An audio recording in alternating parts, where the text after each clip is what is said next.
Hello, great people. Breaking news. It don't happen, no. There's serious commotion among Nigerian ruling elites, particularly the federal lawmakers, over Boko Haram's alleged plot to bomb the National Assembly. You know, saying security for Nigeria now turn by turn. Now that it seems to be the turn of the members of the National Assembly to feel the heat, they are now panicking, they are crying out. On this episode of Politics with Joshua Plug, I have a lot for you because I will be telling you what happened, why it happened, who is reacting to it, and what can be done to make sure that such is prevented. And I will be talking from the angle of the government, the angle of the ordinary Nigerians that have been feeling the heat. Then we'll also be examining the issues from the perspective of the Nigerian lawmakers as well. We'll be doing all this and more on this episode of Politics with Joshua Plug, Dr. Omosholadeji. First, I must tell you on a lighter note that if they explain Nigeria's problem to you, and I need you to listen to this, if they explain Nigeria's problem to you and you understand the chances that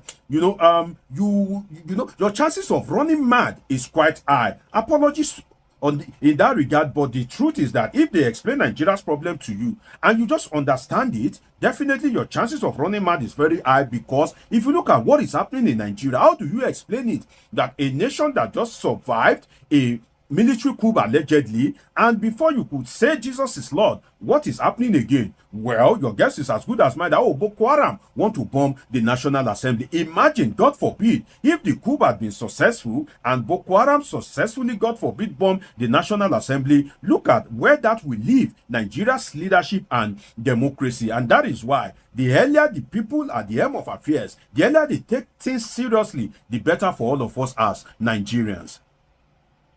Now, let's look at something. I've asserted scholarly that insecurity is a cancer.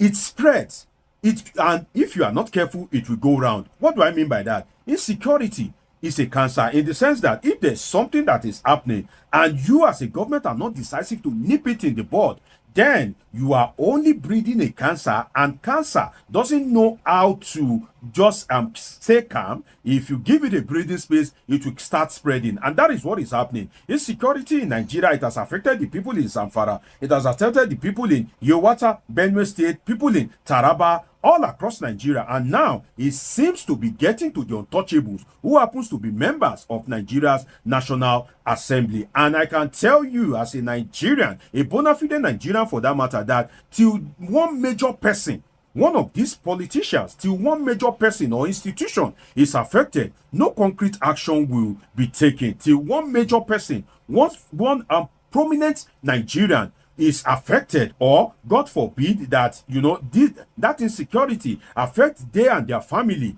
then there would not be any concrete action that would be taken. But before I proceed, let me read you the assertion of the members of the National Assembly, particularly that of the chairman of the House Committee on Internal Security, Garba Mohammed. I would read his assertion. I will read it out to you. Then we'll dissect the associated issues as I'm reading it out to you as well. Now, let's go into it. It says, the report says the chairman of the House Committee on Internal Security, Garba Mohammed, made the revelation that, terrorist Boko Haram allegedly planned to bomb the National Assembly. He made the revelation during a public hearing on a bill seeking to establish the Legislative Security Directorate, a new agency that would be responsible for coordinating security operations within the parliament. Wait, pause, my people. May we reason? Let us reason. Which is that he made that revelation during public hearing for a bill seeking to establish Legislative Security Directorate. You may want to ask yourself, what is the job of the Nigerian police that can secure the National Assembly? What is the job of the DSS? What is the job of, as we have abused the system, the Nigerian military? Do you need a special agency, the Legislative Security Directorate, before you can secure the National Assembly? Then why not make it a department in the Nigerian police force? Why not make it a department in the DSS that, okay, this Legislative Security Directorate, it's a department under the Nigerian Police Force, maybe at the Police Force headquarters, and they will be responsible for securing the National Assembly. Why do you want to create a special agency? And are we sure that this man is not raising alarm just so that, the creation of the special agency, Legislative Security Directorate, will become a reality. You know that when a new agency is being created or when a new parastatal is being created, money will be pumped into it. But I believe that it would be insensitive. In fact, it would be madness if a lawmaker or lawmakers decide to raise, panic or false alarm just because so that they can have their way to register a new agency called the Legislative Security Directorate. I just hope there's no false alarm in this because it is too much of an expensive joke. But then we are all Nigerians. We know Nigerian politicians that if they want to make money, they can do anything and everything possible to achieve their aim. I just hope that that is not the case. Now, let us continue reading the report. It says, now this is a quote, "We have received threats from terrorists to bomb the National Assembly complex and threat from protesters to lock up the National Assembly." The lawmaker, who happens to be the chairman of House Committee on Internal Security, Garba Mohammed, was quoted as saying, I continue, this is another quote, "Legislators are exposed to threat from constituents and others who gain access to their offices without any formal appointment." Now, pause, my people. Let us look at something. Legislators are exposed to threat from constituents and others who gain access to their offices. You mean that somebody, every ragtag, scallywag, street urchins can just gain access to the National Assembly, and so much so that they will gain access to the office of their constituent? Mr. Senate President, Mr. Speaker of the House of Rep, members of Nigeria's National Assembly, you guys are indicting yourself, because how will the security be so porous that people will gain access to the Nigerian National Assembly and they will even gain access to the office of their constituent? Maybe you don't understand. Let me explain this to you. If you don't understand what that particular quote means, it means that the senator that is representing you, the House of Rep member that is representing you, these lawmakers, they are claiming that if you go to the National Assembly and the security is so porous that you will gain entrance to the National Assembly, the security is further so porous that you will gain entrance to the office of the senator or the House of Rep member that is representing you. How does that sound? That sounds like a very weak and silly argument. Is the security of the National Assembly so porous that if you don't have an appointment, anybody and everybody can just gain access? Now, let's go to the next paragraph of the report. It says that he listed, which is Garba Mohammed, the honorable member, was quoted to say he listed several recent security lapses within the premises, including theft of cars. Listen to this, my people. Theft of cars. Then they steal car for National Assembly. Wait, what happened to all the fat budget of these lawmakers? Theft of cars and motorcycles, vandalism, fake identity cards, and infiltration by unregistered visitors. Wait, let me read that again. Let me read it again.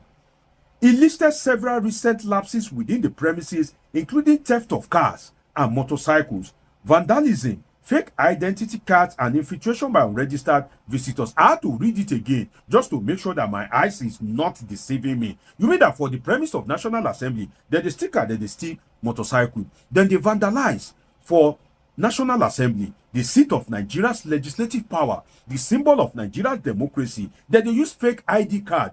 What happens to technology? What happens to Nigeria's Senate and House of Representatives fat budget? So you mean that there's no technology that you can verify the authenticity of cards that are being presented at the point of entry? You can imagine that.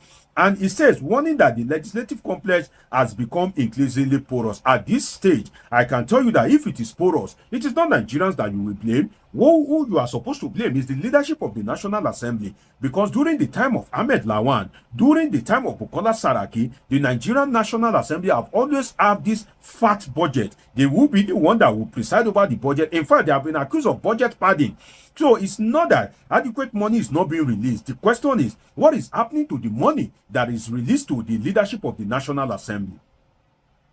You will recall that during the time of the immediate past president, Senate President, Ahmed Lawan, a fat budget was released when they said that, oh, they are renovating the National Assembly. So what did you renovate? If you are not security conscious, if you are not technologically oriented, if your system is not advanced to secure the lives and property of the National Assembly. So the person to blame if the security situation is porous is you, the lawmakers, not Nigerians. Now, I read this quote now. It says, if proper measures are not taken, it will truncate legislative activities.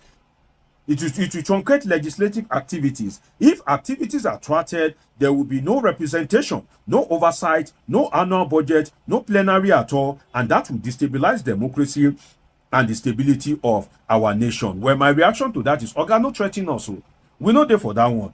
No threatening us at all. No oversight, no representation, no annual budget, no plenary. How does that concern us? In fact, all the budget, all the oversight that has been happening in the National Assembly, how they benefit Nigerians? The Nigerians, when are supposed to do this thing because of how they don't benefit from these things. No be una alone they enjoy. No be una alone they jolly. So don't use this one to threaten Nigerians, because whether they're sitting or not, Nigerians are not feeling the impact. So don't bring threat to Nigerians. No, we are not sympathetic to you. We are only trying to protect life and properties of Nigerians. So don't bring that one that, oh, no sitting. All the sitting where now don't they do? Who they benefit from the most? No be una. So for me, I think that the National Assembly, comprising the Senate and House of Representatives, should get its priorities right. Because again, I ask, what happened to the National Assembly fat budget? What happened? Why is there substandard technology in the premises of the National Assembly? Imagine if Boko Haram carry out that threat. Imagine the image of Nigeria among committee of nations. And one thing that you may want to ask yourself for a minute is that if National Assembly can panic, think about this, my people. If members of the National Assembly can panic, if they can cry out, the big question is, who is safe?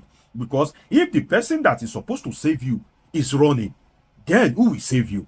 The National Assembly is supposed to save Nigerians. It's supposed to make everything normally possible for Nigerians to be secured. So if the National Assembly that is supposed to make sure you are secured is now the one crying, the big question is, who will you cry to? And as usual, the security agencies, particularly the military, all of them, now then they make mouth. They were screened by the National Assembly, the newly appointed service chiefs, and some of them are saying, oh, we will crush Boko Haram, oh, we will make sure that we defeat insecurity, we will do this, we will do that. Alaye, please, we don't want you to make mouth. What we want is result. Don't tell us. In fact, we are not even interested in what you want to do, because it seems that if Nigerian security agencies tells us what they want to do, they end up doing nothing. So change strategy. Don't tell us anything. Just go, tackle insecurity, protect life and properties in Nigeria. Then Nigerians will begin to reward you and overall President Bola Ahmed Tinubu. I just hope that this threat of Boko Haram will not come to pass for the safety of life and properties of the ordinary people and the workers in the National Assembly. It's been an interesting time with you. Subscribe, turn on your notification button. See me in my next video. I love you all sincerely.